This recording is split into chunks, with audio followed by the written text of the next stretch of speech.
मित्रांनो, मी अशोक बोरकडे. मागच्या 4-5 व्हिडिओमध्ये आपण भूगोल या विषयासंबंधी परिपूर्ण माहिती बघितली आहे आणि आज आपण स्पर्धा परीक्षेमध्ये मराठी व्याकरणासंबंधी येणारा एक महत्त्वाचा विषय जो म्हणजे मराठी व्याकरणामध्ये एक महत्त्वाचं प्रकरण जे आहे आणि ते प्रकरण म्हणजे आहे क्रियापद व त्याचे प्रकार.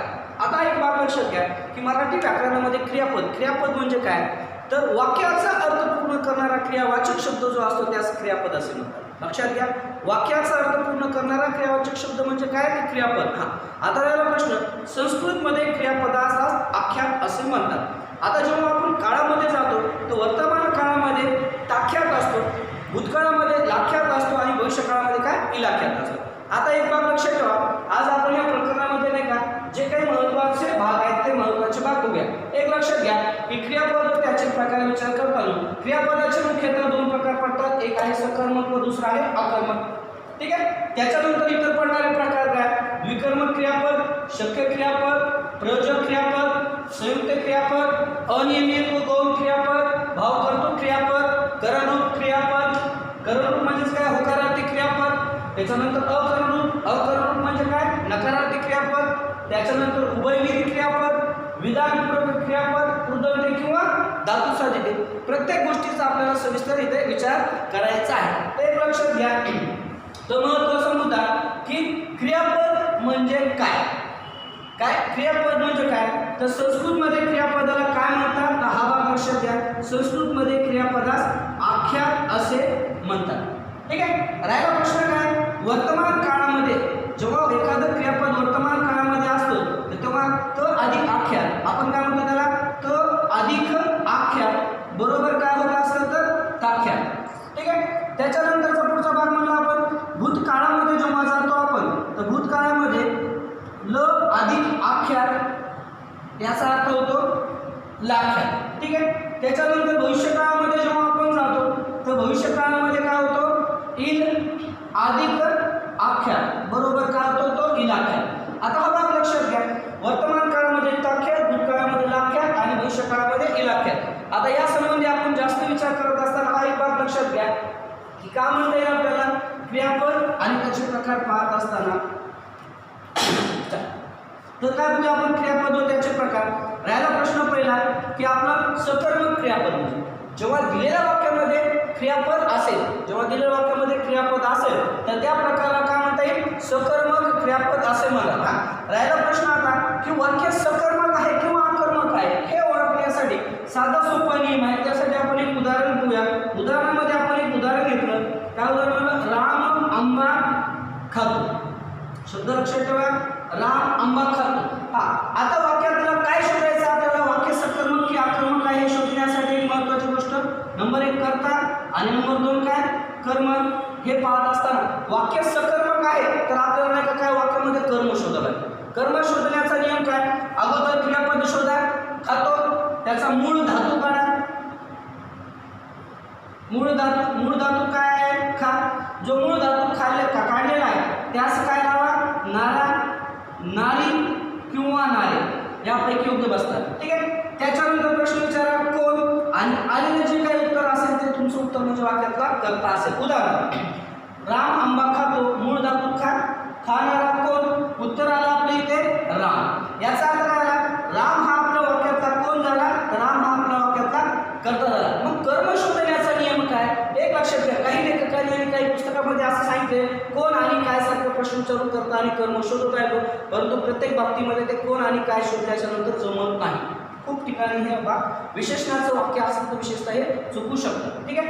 आता मूळ धातू काढला, खाणारा कोण, प्रश्न विचारला, राम आला. कर्ता आल्याच्या नंतर एक काम करणे की कर्त्याला ने प्रत्यय लावणे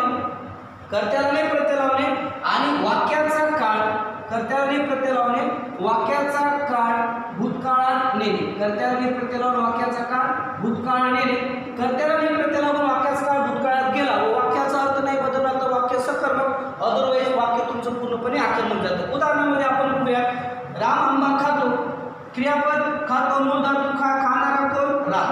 रामला काय केलं आपण, करता आला आपल्या इथं रामला आपण नेला, ने प्रत्यय लावला म्हणजे वाक्य काय झालं आपलं, रामने आंबा खाल्ला. याचाच अर्थ असा झाला की कर्त्याला ने प्रत्यय लागला, वाक्याचा काळ भूतकाळात गेला तरी वाक्याचा अर्थ नाही बदलला म्हणजे वाक्य काय सकर्मक स्वरूपाचं हे वाक्य होय. ठीक आहे. याच पद्धतीने आपण इतरही काही उदाहरणे पाहूया. परीक्षेमध्ये जास्त येणाऱ्या उदाहरणामध्ये विचार करायला गेलो आपण. काय म्हणते? श्रावणीला थंडी वाजते. श्रावणीला थंडी वाजते. खूप परीक्षेमध्ये आलं. क्रियापद वाजते, मूळ धातू वाजणारी कोण? थंडी. आला थंडी, थंडीला ने प्रत्यय लावला, थंडीने श्रावणीला वाजवले.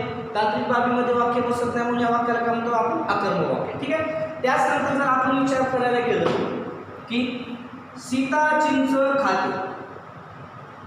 सीता चिंच खाते. क्रियापद खाते, खाणारी कोण? सीता. ठीक आहे. कर्त्याने प्रत्यय लावा. सीताने चिंच खाल्ली. याचा अर्थ सुद्धा वाक्य काय आलं? सकर्मक.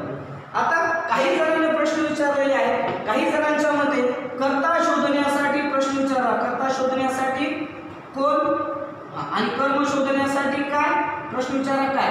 आता ह्या पद्धतीने जर तुम्ही प्रश्न विचारले तर बघा त्याचं काय होतं. उदाहरणामध्ये आपण म्हणलं पोलीस प्रामाणिक आहे. लक्षात ठेवा. काय? पोलीस प्रामाणिक आहे. या वाक्यामध्ये आहे क्रियापद आहे, मूळ धातू असणारा कोण? पोलीस. पोलीस हा झाला वाक्यातला कर्ता.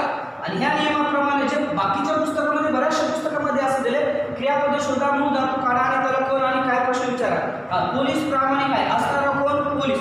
आणि काय आहे म्हणल्याच्या नंतर प्रामाणिक. मग त्या नियमाप्रमाणे प्रामाणिक हे कर्म येतं. हे वाक्यातलं कर्म नव्हे. हा भाग लक्षात घ्या. हे वाक्यातलं कर्म नव्हे. हे काय होते? विशेषण होय.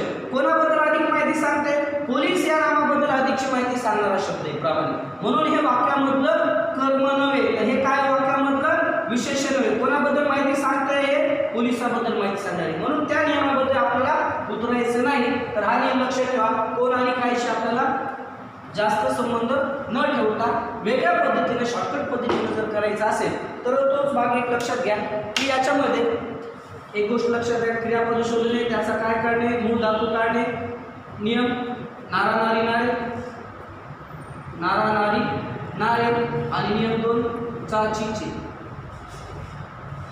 या दोन्ही मधून येणारं उत्तर जर वेगवेगळं येत असेल तर समजायचं वाक्य सकर्मक आहे.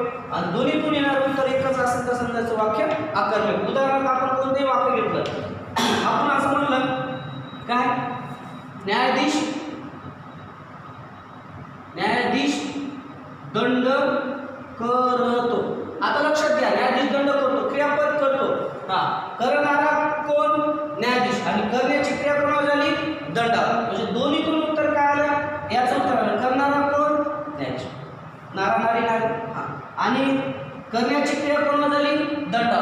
दोन्हीचं उत्तर वेगवेगळं आलं. याचा अर्थ काय झालं? वाक्य हे झालं तुमचं सकर्मक स्वरूपाचं वाक्य झालं. ठीक आहे. हा, आता आकर्मक स्वरूपाचं वाक्य काय म्हणतो आपण?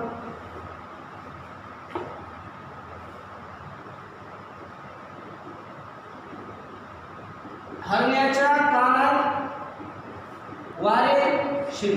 वाक्य लक्षात घ्या. हरण्याच्या कानात वारे शिर. मूळ धातू शिर. शिरणारे कोण? वारे. आणि शिरण्याची क्रिया पण कोणावर झाली? वाऱ्या. दोन्हीतून अर्थ एकच निघत असेल तर समजून घ्यायचं की वाक्य काय? आकर्मक स्वरूपाचं आहे. मग आजच्या प्रकरणामध्ये आपण क्रियापद बघतोय. क्रियापदामधला एक महत्त्वाचा भाग बघतोय, सकर्मक काय आणि आकर्मक काय. वाक्यामध्ये कर्म असेल तर सकर्मक, वाक्यामध्ये कर्म नसेल तर आकर्मक. ठीक आहे. त्याच्यानंतर द्विकर्मक क्रियापद कधी म्हणतोय? द्विकर्मक क्रियापदामध्ये जेव्हा दिलेल्या वाक्यामध्ये किती कर्म असतात? दिलेल्या वाक्यामध्ये जेव्हा 2 कर्म असतात तर त्याला म्हणायचं द्विकर्मक क्रियापद. उदाहरणामध्ये एक वाक्य बघितलं, आजी नातीला गोष्ट सांगते. लक्षात ठेवा, आजी नातीला गोष्ट सांगते. क्रियापद काय? सांगते. सांगणारी कोण आहे? आजी. आणि सांगण्याची क्रिया कोणावर झाली? दोघांवर, एक नातीवर आणि गोष्टीवर. मग याचा अर्थ काय? सदृढ प्रकारामध्ये कर्म आहे तर 2, 1 आणि 2. प्रत्यक्ष कर्म झालं गोष्ट आणि अप्रत्यक्ष कर्म काय झालं? नाती. आता अप्रत्यक्ष कर्म आणि प्रत्यक्ष कर्मामध्ये गोष्ट लक्षात ठेवा की देवाणघेवाण जेव्हा होते, आजी कोण देवाण झाली नातीला आणि कशाची देवाण झाली? घेवाण झाली गोष्टीची. म्हणजे दान देणारी आजी, दान घेणारी नात आणि दान काय दिल्या घेतलं तर गोष्ट. याचा अर्थ सदृढ वाक्यामध्ये 2 कर्म आहेत आणि जेव्हा 2 कर्म असते त्यावेळेस काय लक्षात ठेवा की हे जे कर्म आहे तुमचं कोणतं कर्म झालं? हे झालं तुमचं प्रत्यक्ष कर्म. आणि नातीला हे तुमचं कोणतं कर्म झालं? अप्रत्यक्ष कर्म. आता ह्या विधानाचा आपल्याला पुढील व्हिडिओमध्ये नाही का पूर्णपणे प्रश्न उत्तरांच्या व्हिडिओमध्ये याचा पूर्णपणे विचार करायचा. फक्त एकच लक्षात घ्या की द्विकर्म क्रियापद कोणत्या प्रकारचे असतात किंवा परीक्षेमध्ये आलेले उत्तरे. उदाहरणार्थ आपण असं म्हणलो, आजीने नातीला गोष्ट सांगितली, दुर्वा शकुंतलेला शाप देतो, आईने दुकानदाराला पैसा दिला, किंवा आपण असं म्हणू शकतो महादेवाने पार्वतीस गणपती दिला, किंवा आपण असं म्हणू शकतो चित्रपटासंबंधीचं वाक्य घेतलं तर आजीने परशाला फुल दिले. देणारे कोण आजी, घेणारा कोण परशा, आणि देवाणघेवाण कशी झाली तर फुलाची. याचा अर्थ काय, जेव्हा वाक्यात दोन कर्म असतील तर दोन कर्म असल्याच्या नंतर आपण काय म्हणतो, द्विकर्म. लक्षात ठेवा, वाक्यात कर्म असेल तर सकर्म, वाक्यात कर्म नसेल तर अकर्म, आणि काय असेल तर जर दोन कर्म असतील तर काय झालं, द्विकर्म. राहिला प्रश्न काय आता, शक्य क्रियापद. कर्त्याला क्रियाचे करण्याचे सामर्थ्य जेव्हा दर्शवले असेल तर त्याला म्हणता येतं शक्य क्रियापद. उदाहरणामध्ये काय म्हणतो,